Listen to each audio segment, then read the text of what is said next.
O Senhor esteja convosco. Ele está no meio de nós. Proclamação do Evangelho de Jesus Cristo, segundo Lucas. Glória a vós, Senhor. Muitas pessoas já tentaram escrever a história dos acontecimentos que se realizaram entre nós, como nos foram transmitidos por aqueles que desde o princípio foram testemunhas oculares e ministros da palavra. Assim sendo, após fazer um estudo cuidadoso de tudo o que aconteceu desde o princípio, também eu decidi escrever de modo ordenado para ti, excelentíssimo Teófilo. Deste modo, poderás verificar a solidez do ensinamento que recebeste. Naquele tempo, Jesus voltou para a Galileia com a força do Espírito, e sua fama espalhou-se por toda a redondeza. Ele ensinava nas suas sinagogas e todos o elogiavam. E veio à cidade de Nazaré, onde se tinha criado. Conforme seu costume, entrou na sinagoga no sábado e levantou-se para fazer a leitura.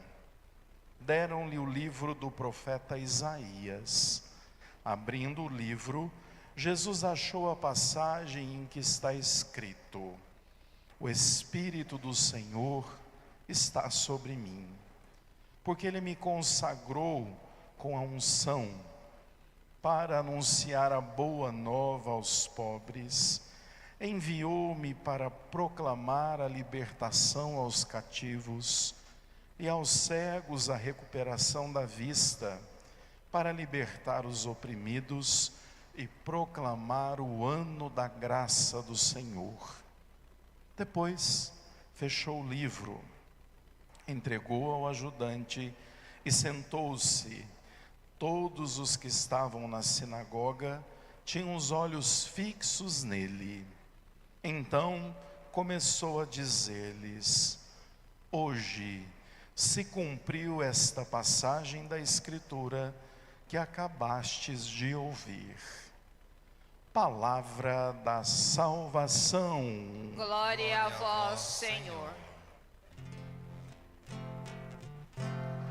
Vossas palavras, Senhor, são Espírito e vida. Vossas palavras, Senhor, são Espírito e vida. Amados irmãos e irmãs, celebramos hoje, no terceiro domingo do tempo comum, o domingo da Palavra de Deus. Por que exatamente hoje? Porque toda a nossa liturgia vem fazer um grande louvor à própria Palavra de Deus.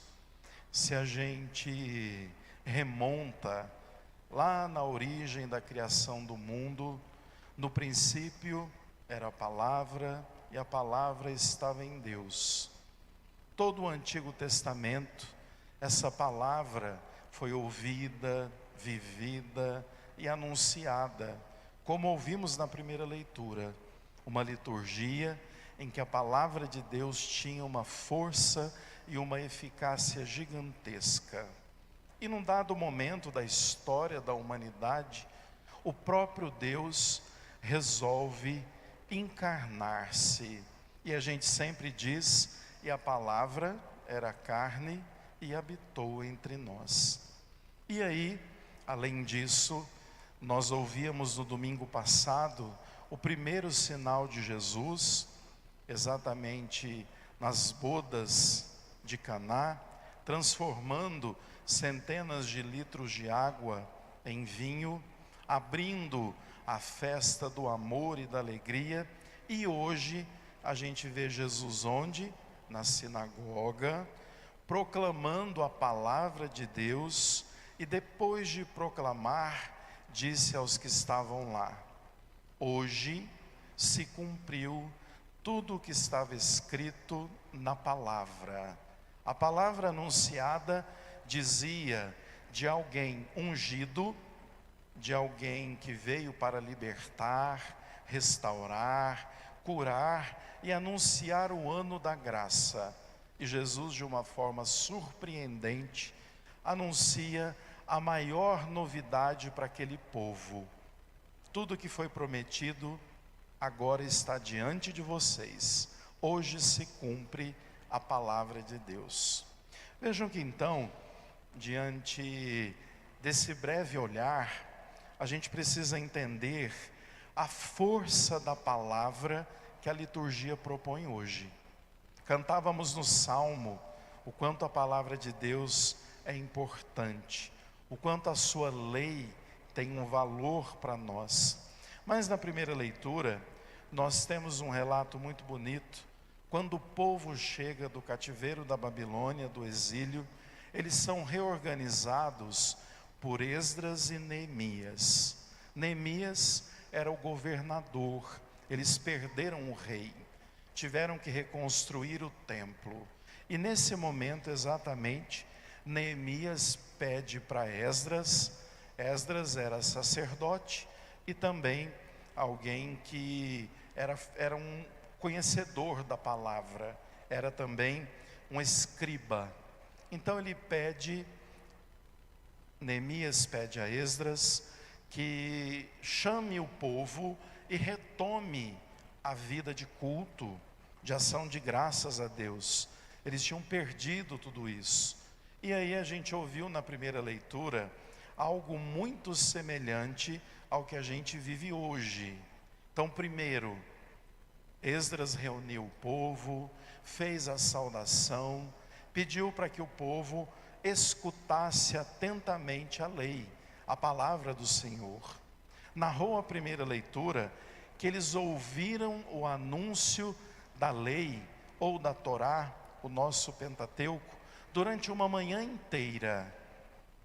Se hoje a gente acha a liturgia da palavra cumprida, né? Vejam que não. Lá era uma manhã inteira ouvindo as grandes obras do Senhor. E vejam que num dado momento, narra-nos que estavam mulheres, homens, crianças, e até choravam de tanta emoção e de arrependimento dos pecados cometidos diante da palavra que ouviam por meio de Esdras.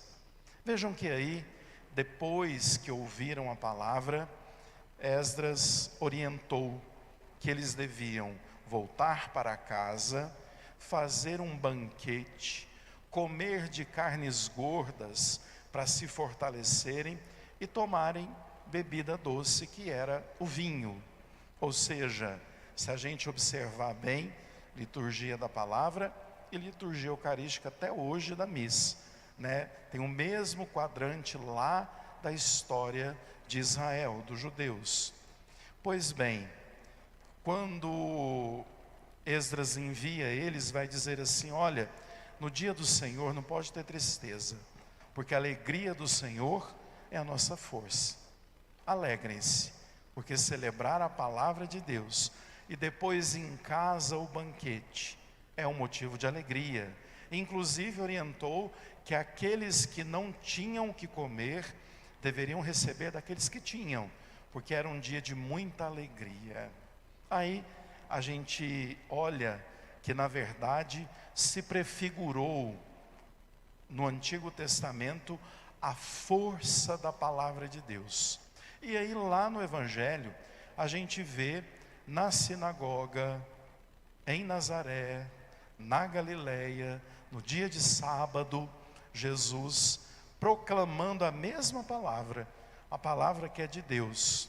E aí vejam só que eu vou abrir um parêntese aqui, porque nós ouvimos antes de Jesus na sinagoga o chamado prólogo de Lucas. É muito importante que a gente entenda que Lucas, aquele que escreve o Evangelho e os Atos dos Apóstolos, ele começa dizendo assim: olha, muita gente tentou escrever a história de Jesus, mas eu vejo a importância de destacar que, na verdade, tudo aquilo que eu estou escrevendo, eu recebi de testemunhas oculares, e é verdade. Ou seja, tudo aquilo que está escrito no Evangelho de Lucas, ele testifica e certifica que foi fruto de pesquisa, de ouvir as testemunhas oculares, os apóstolos e Nossa Senhora, e ao mesmo tempo de redigir um texto que fosse, sem dúvida nenhuma, uma biografia narrativa e uma teografia de Jesus. Porque além de uma história narrada, tem também uma história de fé. Então a gente tem que tomar nota disso, porque Lucas, ele tem um propósito: transmitir a fé de forma verdadeira. E aí nós somos lançados com Jesus na sinagoga, e Lucas faz questão de colocar o lugar, Nazaré, o dia, sábado. Por quê? Porque Jesus não é uma historinha, Jesus não é um conto, Jesus não é um mito, Jesus é uma realidade. E por isso Lucas faz questão de colocá-lo na verdade, na veracidade, e também enviando todo aquele escrito para o Teófilo. Teófilo quer dizer amigo de Deus. E na verdade, antigamente o que acontecia? Uma pessoa comprava, algum escritor, bancava ele para escrever alguma coisa. Provavelmente o Teófilo é quem pagou todos os custos de Lucas, pesquisas, tempo, caneta, papiro, enfim. Esse Teófilo foi o grande autor financeiro do Evangelho de Lucas e dos Atos. Mas, voltando aqui para o momento em que Jesus está na sinagoga. A sinagoga, ela tinha em todos os lugares. A gente tem que diferenciar o templo da sinagoga. O templo era um só, ficava em Jerusalém. Quem trabalhava no templo eram os sacerdotes e os sumos sacerdotes. Eles trabalhavam com as oferendas. No entanto, nas inúmeras cidades e vilas, tinham as sinagogas, que eram locais cuidados por fariseus, que eram leigos, não eram sacerdotes e nem tinha sacrifício. Era somente o lugar onde partilhava a palavra. Então Jesus narra-nos o Evangelho que ele já tinha ido a várias sinagogas. Inclusive, a briga de Jesus com os fariseus é exatamente por isso. Porque os fariseus, eles pregavam aquilo que já estava pronto e escrito. Jesus prega com autoridade muitas novidades que eles nunca tinham ouvido.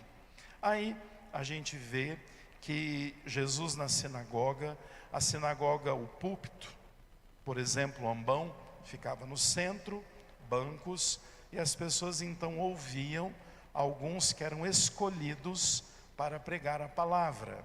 Naquele sábado, Jesus foi um deles. Jesus já tinha uma fama de ser alguém com grande sabedoria. E o que Jesus vai tomar? Ele toma o livro de Isaías. Provavelmente já tenha sido feito naquele dia a primeira leitura, porque a primeira leitura sempre era da Torá, do Pentateuco, e a segunda leitura sempre era de um profeta. E Jesus lê o profeta Isaías, capítulo 61, e ao ler, Jesus então começa dizendo: o Espírito do Senhor está sobre mim, Ele me ungiu para. Aqui a gente precisa entender que após o seu batismo, cheio do Espírito Santo, ele é ungido. Cristo quer dizer ungido, o Messias. Então veja que tem todo um simbolismo diante disso. E aí ele vai dizer o motivo para o qual ele foi ungido, é o programa de vida dele que estava lá em Isaías. Então ele vai dizer: então eu fui ungido primeiro para proclamar a boa nova, a boa notícia, trazer ao povo uma esperança, ao pobre acompanhá-lo com a força, com o cuidado. Mas aí ele vai dizer três questões muito interessantes. Aquele que está preso, trazer a liberdade. Aquele que está surdo, fazê-lo ouvir. E aquele que sofre, consolá-lo. Aqui nós temos três dimensões muito bonitas, porque ao dizer isso, Jesus não está falando só dos encarcerados, ele está falando dos presos nos vícios, nas drogas, no rancor, na maldade, tudo isso é prisão. Então ele vem libertar os que estão presos em alguma situação. Ele vem também fazer os surdos ouvirem. Esses surdos não são só aqueles que não escutam nada, porque tem muita gente que escuta, mas não ouve coisa nenhuma, né? Então ele vem também falar para esses e dar sentido à vida, aqueles que fingem que escutam, né? Ele vem também abrir os ouvidos destes e por fim consolar os oprimidos, os sem esperança, os que sofrem. E por fim ele vai dizer: e além disso, eu vim proclamar o ano da graça. O que é um ano da graça? O ano da graça é o ano jubilar. Nós estamos vivendo em 2025 um ano da graça conforme a igreja. E o que acontecia no ano da graça? Primeiro, o ano da graça foi instituído todo sétimo ano, que é chamado de ano sabático. Depois, na história do povo de Deus, se multiplicou 7 por 7. 7 anos sabáticos multiplicados dava 49, e no 50º ou nos 50 anos, um ano jubilar. E depois, com o tempo, veio para 25 anos, que é o que a gente celebra hoje. O ano jubilar era um ano do perdão. Perdoava-se pecados, perdoava-se dívidas, perdoava-se tudo aquilo que tinha feito um com o outro. Por isso, todo ano jubilar é um ano de muito perdão, de muita confissão, de muita experiência da misericórdia de Deus, porque essa é a marca do ano da graça. Estamos vivendo um ano jubilar, um ano de perdão. E aí então, Jesus fecha o rolo, não era um livro, eram rolos de pergaminho, entrega e senta, porque a atitude de quem ensinava era sentar. E aí então, Jesus olha para as pessoas que estavam esperando para ouvir o que ele ia dizer, e diz assim, uma frase única: hoje, agora, nesse momento, se cumpriu tudo aquilo que está escrito na passagem que vocês acabaram de ouvir.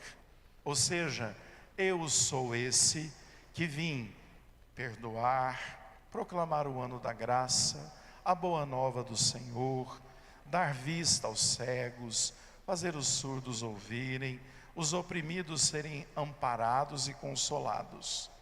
O que isso tem de novidade? Muito. É a maior de todas as novidades, porque na continuidade de Isaías vem escrito assim: e vim também para proclamar o ano da vingança do Senhor. E Jesus não diz isso. Jesus não fala essa parte. Por quê? Porque a palavra de Deus encarnada vem nos mostrar que o rosto de Deus é perdão, é misericórdia, é compaixão.